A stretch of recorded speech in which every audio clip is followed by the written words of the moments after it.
모든 사람들은 다 하나님의 위로하심이 필요합니다. 그 이유는 우리가 다 힘들기 때문입니다.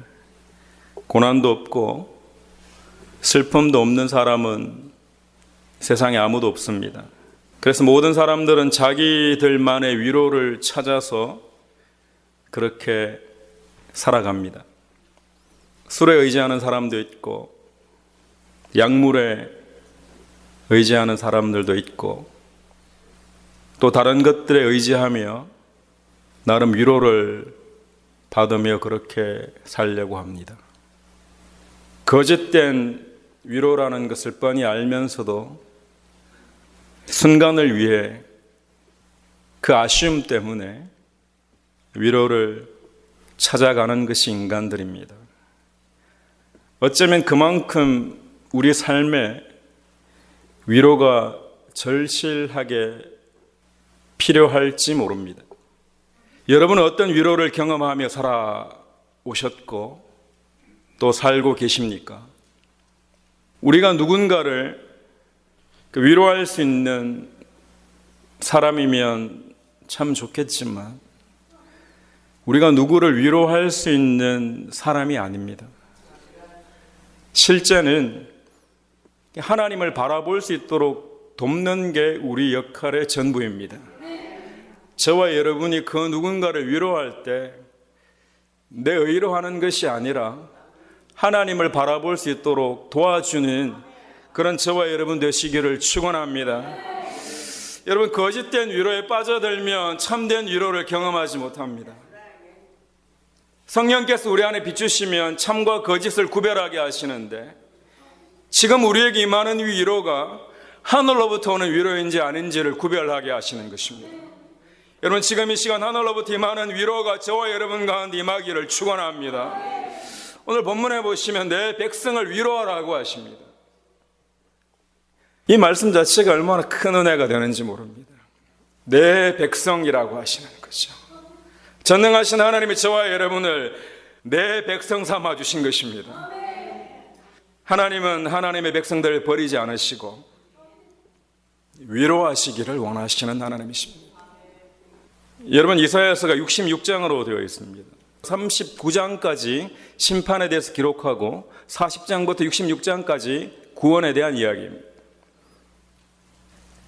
40장 구원에 대해서 이야기하면서 가장 첫 번째 말씀하시는 게 무엇인가 하면 저와 여러분을 위로하시겠다는 거예요.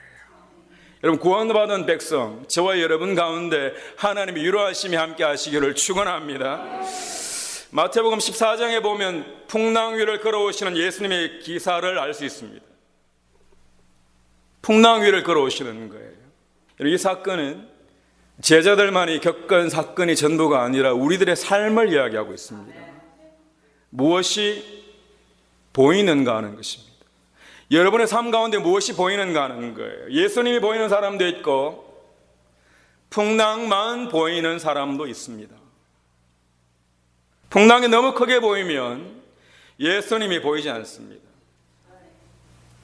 오병이어의 사건과 기적을 경험하자마자 풍랑을 만났는데 예수님이 보이지 않습니다. 아무리 큰 은혜를 저와 여러분이 경험했다고 하더라도 풍랑이 보이면 예수님이 보이지 않는 거예요.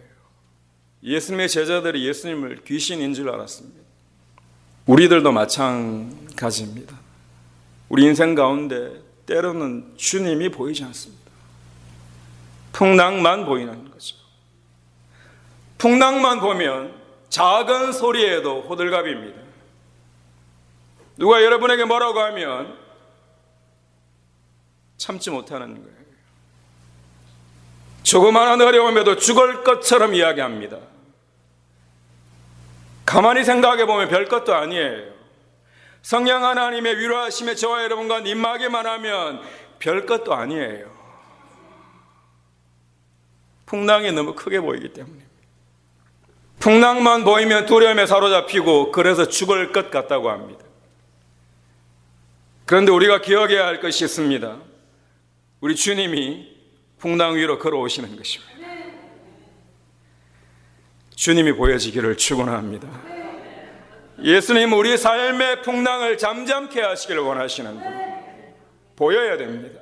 가장 힘들고 어려운 그 순간에 주님이 보여지는 은혜가 있기를 축원합니다. 기적이 그런 겁니다. 신앙생활 하면서 중요한 것이 있습니다. 여러분, 신앙생활 하면 다 잘 되는 일만 있는 게 아니에요. 근데 무엇이 보이는가 하는 것입니다. 지금 여러분은 무엇이 보이는가요? 뭐 하나 하려고 하는데 풍랑밖에 보이지 않아요. 풍랑만 보는 사람들은 풍랑만 보고는 놀라서 포기합니다. 시작도 하지 않고는 그만둬버리는 거예요. 교회 왔다가 엉뚱한 것만 보고 돌아가는 거예요. 주님이 보여지기를 축원합니다. 여러분의 삶에 풍랑이 있다고 포기하지 마십시오. 하지만 풍랑 가운데에도 우리는 주님을 만날 수 있다는 것을 기억해야 합니다. 우리 교회는 좋은 교회입니다. 다시 할까요? 우리 교회는 좋은 교회입니다. 그래도 힘든 일이 있습니다. 다 좋은 일만 있는 게 아니에요. 하지만 우리는 신앙생활을 통해 풍랑 위를 걸어오시는 주님을 만나고 승리하게 될 줄로 믿습니다. 주님은 풍랑 속에 있는 저와 여러분을 버리시지 않고 우리를 건져주시기를 원하시는 주님이십니다. 우리 감정도 마찬가지예요. 수치심이나 열등감이나 죄책감에 사로잡혀 있으면 정말 누려야 할 것들을 못 누립니다. 마음의 풍랑이 막 일어나는 거죠. 하나님의 위로하심을 경험하지 못합니다. 그래서 주님께서 우리의 죄의 문제를 해결해 주시려고 하는 거예요. 여러분 안에 있는 모든 수치심과 죄책감들이 예수 그리스도의 보혈로 씻겨지기를 축원합니다. 내 감정이요, 풍랑처럼 사로잡히면 하나님의 위로하심과 평강과 샬롬은 사라져버려요. 저와 여러분은 하나님의 위로하심이 없으면 살 수 없는 사람들입니다. 근데 그 위로하심은 날마다 우리에게 부어지는 거예요. 근데 왜 경험하지 못하는가? 우리 감정이 요동치는 거예요. 풍랑에만 집중되어 있기 때문입니다.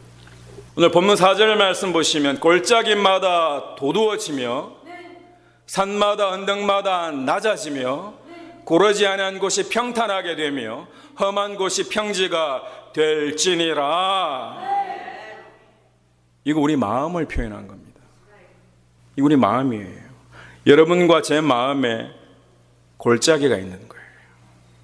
높아진 곳도 있고 낮아진 곳도 있는 거예요. 마음의 한 곳이 너무 높으면 다른 곳은 또 낮아질 수밖에 없습니다. 그래서 쓸데없이 교만한 사람들이요, 또 다른 사람들보다 더 심각한 열등감에 사로잡히기도 합니다. 자신의 인생을 자랑만 하다 보면 다른 사람들보다 더 허무한 삶이 되기도 합니다. 여러분이 골짜기 안에 갇혀 있으면 멀리 보지 못해요. 지금 당장 눈앞에 보이는 것이 전부입니다. 그게 전부인 줄 알아요. 여러분, 시편 기자가 내가 사망의 음침한 골짜기로 다닐지라도, 하지만 해를 두려워하지 않는데 주께서 나와 함께 하심이라. 상황은 골짜기예요. 그런데 마음은 골짜기가 아니에요. 여러분 삶이 골짜기를 통과할지라도 마음이 골짜기가 아니기를 축원합니다. 모든 사람들은 세상을 볼 때 자신의 마음으로 봅니다. 저 사람이 어떻게 보는지 정확하지 않아요. 왜? 내 마음 같지 않기 때문에. 똑같은 것을 봤는데 다르게 이야기합니다. 왜? 마음이 다르기 때문이에요. 나의 시각에서 절대 벗어나지 못하는 것이 인간입니다. 우리 수준을 절대 벗어나지 못해요. 왜 저 사람은 저럴까 하지 마십시오. 내 마음과 달라요. 나와 살아온 게 달라요. 그 안에 어떤 골짜기가 있는지 몰라요. 우리는 마음이 울퉁불퉁한 것이 우리들의 모습이라는 거예요. 바로 보려면 마음이 평평해야 되는데 울퉁불퉁하다는 거예요. 평탄한 시각으로 바라보지 못하고 내 시각에 사로잡혀서 본다는 거예요. 시어머니는 며느리 마음을 절대 알 수가 없어요. 여러분도 제 마음을 알 수 없어요. 우리가 다른 사람을 볼 때 하나님의 형상으로 보지 못하고 일그러진 나의 형상으로 보기 때문입니다. 바로 보지 못하기 때문에 주님이 우리에게 오셔서 우리의 마음을 평탄하게 하시는 것입니다. 창세기 1장 26절에 보시면 하나님이 가라사대 우리의 형상을 따라, 복수입니다. 여기는 성부 성자 성령 하나님이 가라사대 우리의 형상을 따라 우리의 모양대로 우리가 사람을 만들고 그로 바다의 고기와 공중의 새와 육축과 온 땅과 땅에 기는 모든 것을 다스리게 하자. 우리는 하나님의 형상으로 지음받은 거예요. 근데 우리 죄 때문에 하나님의 형상이 파괴된 거죠. 원래는 평탄한 마음으로 세상을 바라볼 수 있었어요. 모든 걸 아름답게 볼 수 있었단 말이에요. 근데 우리가 일그러져 버렸어요. 다른 사람이 바로 보이지 않는 거예요. 쟤는 무슨 나쁜 의도가 있을지 몰라. 그렇게 본다는 거예요. 제대로 보지 못하고 우리는 모두 이기심으로 봅니다. 이기심이 없는 사람은 아무도 없어요, 여러분. 아니라고 아무리 이야기해봐야 거짓일 뿐입니다. 정도의 차이가 있을 뿐이에요. 다른 사람을 볼 때 무슨 덕을 보려고 하는 게 우리 인생이에요. 우리 마음에 골짜기가 가득하고 산과 언덕이 있고 움푹 패인 것이 우리들의 마음이라는 거예요. 그런데 우리 주님만큼은 그렇지가 않더라는 거예요. 그분은 이 땅에서 자신의 유익을 구하지 않으시더라는 거예요. 자신의 이름이 높아지기를 원치 않으시더라는 거예요. 스스로 높아지려고 하지 않으시더라는 겁니다. 그래서 우리는 예수 그리스도를 통해 하나님의 영광을 보게 되는 것입니다. 우리 마음을 평탄하게 하면 너희는 하나님의 영광을 보리라 하시는 거예요.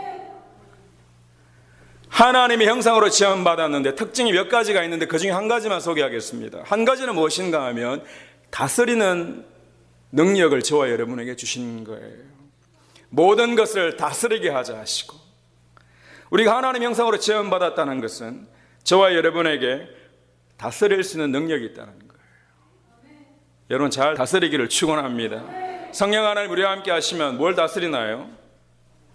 오늘부터 또 집에 가가지고 또 다스려야 됩니다. 뭘 다스려요?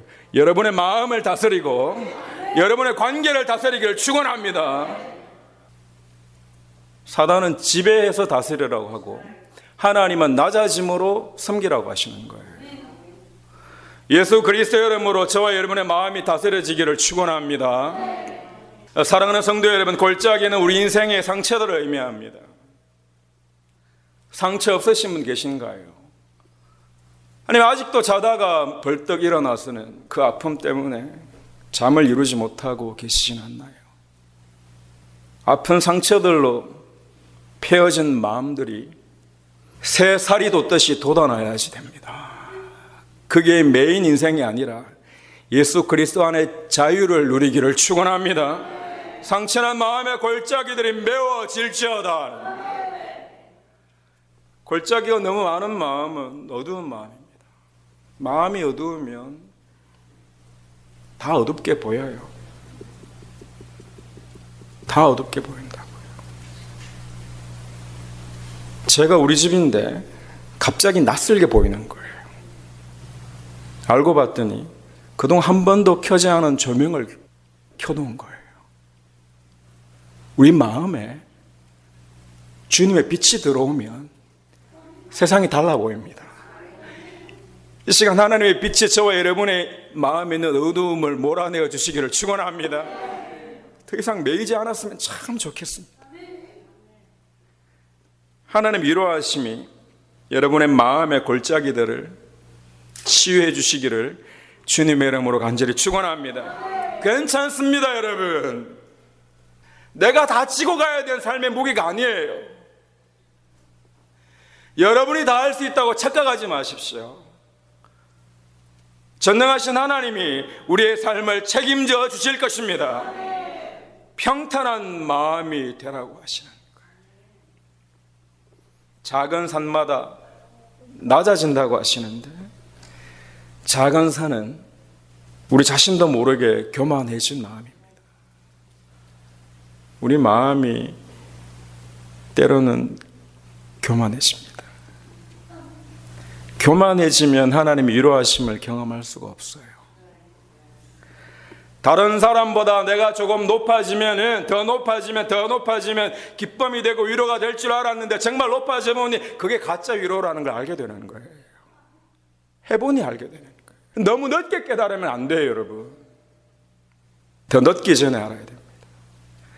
하나님이 주시는 그 위로는 낮은 곳에 이만한 위로입니다. 여러분이 여러분의 가족을 섬기고 성도들을 섬기는 중에 하나님의 위로하심을 경험하고 계시다면 여러분의 마음에 하나님의 대로가 만들어지고 있는 것입니다. 우리 마음에 하나님의 대로가 만들어지고 그 길을 통해서 우리는 하늘나라로 가는 거예요. 여러분, 하늘나라에 함께 가기를 축원합니다. 저와 여러분의 마음이 평탄해져야지만 하나님의 영광을 볼 수 있다고 합니다. 골짜기에 갇혀서는 빛을 볼 수 없는 거죠. 야고보서 4장 6절 말씀 보시면 그러나 더욱 큰 은혜를 주시나니 걸음을 흘렸으되 하나님이 교만한 자를 물리치시고 겸손한 자에게 은혜를 주신다 하였느니라.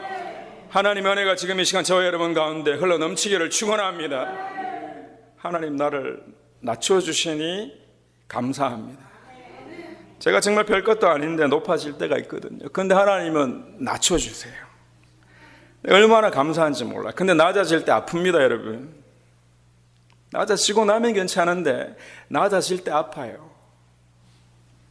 우리를 낮추시는 주님이 보여지기를 축원합니다. 하나님은 저와 여러분의 마음을 평탄케 하시기를 원하십니다. 평지를 만드시는 거죠. 좋은 밭을 만들기를 원하십니다. 여러분, 좋은 밭이신가요?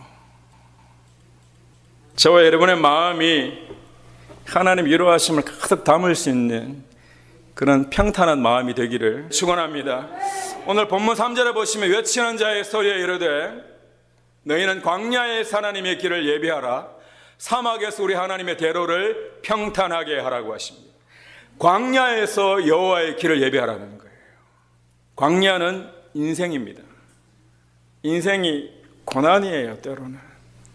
그런데 우리는 불평만 하고 원망만 하는 것이 아니라 그 광야 가운데 하나님의 길을 예비하게 될 것입니다. 고난 중에 나를 찾아오시는 주님을 만나고 위로하심을 경험하면 내 마음이 평지가 되는 거예요. 고난 중에 여호와의 길을 예비하라고 하시는 거예요. 인생의 고난이 고난으로 끝나지 않고 하나님의 대로를 평탄케 하심으로 복을 누리는 저와 여러분 되시기를 축원합니다. 고난 중에 하나님의 위로하심이 부어집니다. 내 마음이 아프면 주님이 더 아파하십니다. 정신 차려야 됩니다. 힘들 때 정신 차려야 됩니다. 풍랑만 잠재우십시오. 이건 내가 할 일이 아니에요. 풍랑을 잠재우시는 분은 전능하신 하나님이고 우리는 고난 중에 봐야 될 것이 주님입니다. 주님이 보여지기를 축원합니다. 고난 중에도 아무것도 보지 못해요. 그리고 왜 나를 이 모양으로 만드셨습니까만 합니다. 우리 마음이 평탄하게 되면 그때 하나님의 영광을 보게 되리라고 말씀하시는 거죠. 우리 5절 말씀 함께 읽겠습니다. 여호와의 영광이 나타나고 모든 육체가 그것을 함께 보리라. 대저 여호와의 입이 말씀하셨느니라. 저와 여러분의 마음이 평탄하기만 되면 여호와의 영광을 보게 된다는 거예요. 하나님의 영광을 보고 싶습니다. 하나님, 내 삶 가운데 하나님의 영광을 보고 싶습니다. 여러분의 마음과 제 마음이 평탄해지기를 축원합니다. 말씀을 정리하겠습니다. 세상의 수많은 거짓된 위로들로부터 자신을 지켜야 합니다. 그리고 주님을 바라봄으로 참된 위로를 경험하시기를 축원합니다. 풍랑 위를 걸어오시는 주님만 볼 수 있으면 곧 승리합니다. 곧 승리합니다. 승리하시기를 축원합니다. 나는 위로가 아니지만 그분은 위로자이십니다. 그분을 볼 수 있도록 저와 여러분이 돕는 자 되기를 축원합니다. 위로하는 자에게 하나님의 위로가 임할지어다 하는 거예요. 우리 교회는 서로 위로하는 교회 되기를 축원합니다.